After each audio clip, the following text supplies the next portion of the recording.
message from Archbishop Casey in my email. And darn if he didn't steal my words.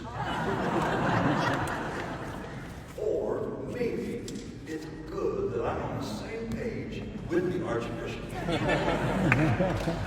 That doesn't hurt.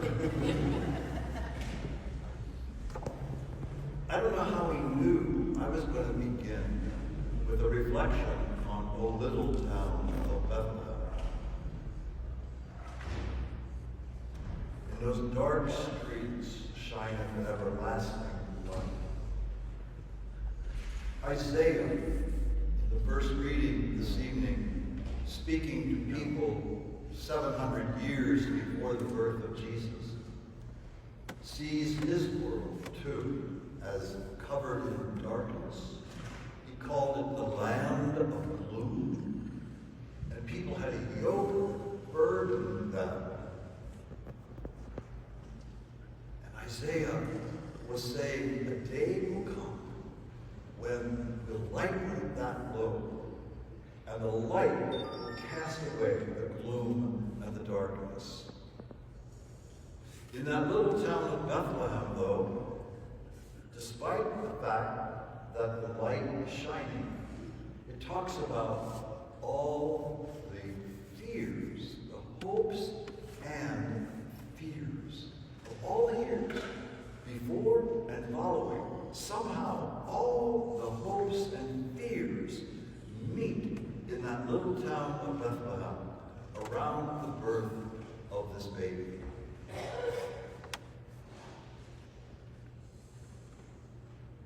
Francis of Assisi, 1,200 years later, looked at his world, and he too saw darkness.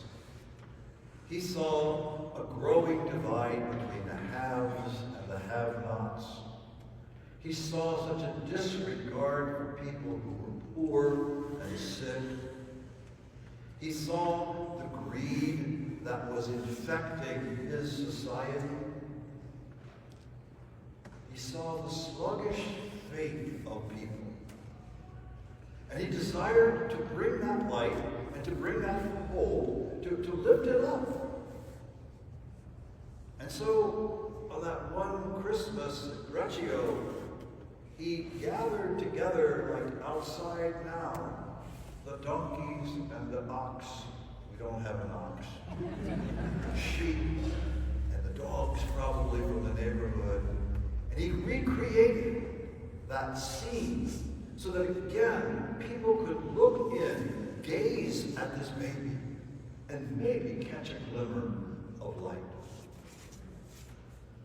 And here we are, still experiencing darkness and gloom on the whole planet. In all places of the world where there's war and violence and cruelty. Francis saw a growing divide between haves and have-nots in the Middle Ages. What we have now is just totally sinful. The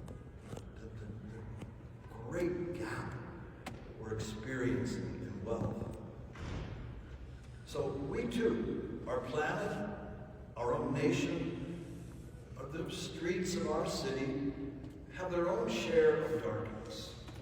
And that's why we don't have to, but that's why we love Christmas. Because Christmas reminds us that it doesn't have to be like this. It reminds us that the light is everlasting as shining in the dark streets of Bethlehem. It doesn't have to be like this. And maybe one of the best hopes there is the more and more we gaze into that manger scene, the more we look at the child, the more it reminds us of what love looks like. And that we want to be bearers of that light. We want to be bearers of that love. The Christ, the Word, has been in the world since the world was created. But for one brief lifetime, one little lifetime, God chose to make that love the most real and enflesh that love in the person of Jesus. It was just a brief lifetime, but it was enough to change, hopefully, the course of the world and to recall all of us back to our original innocence and to remind us that there can be light no matter how dark sometimes our world appears to be. Christmas is a feast of lights. When I think about down there by the zoo, that festival of lights, that's a beautiful description of what Christmas is meant to be. It's a festival of lights. We got a few of them in here, you know? And that's why they're in here. Because it's all to remind us of ever-shining, everlasting light shining on those dark streets. And so this evening, as we again celebrate Christmas, very much in the tradition of St. Francis, very much appreciating what he did 800 years ago in bringing this to life, so that maybe for us too, this Christmas, our spirits are lifted, and maybe we take a few more steps into being people of the light and exuding some of that love that God has for us, and share that love with our sisters and brothers.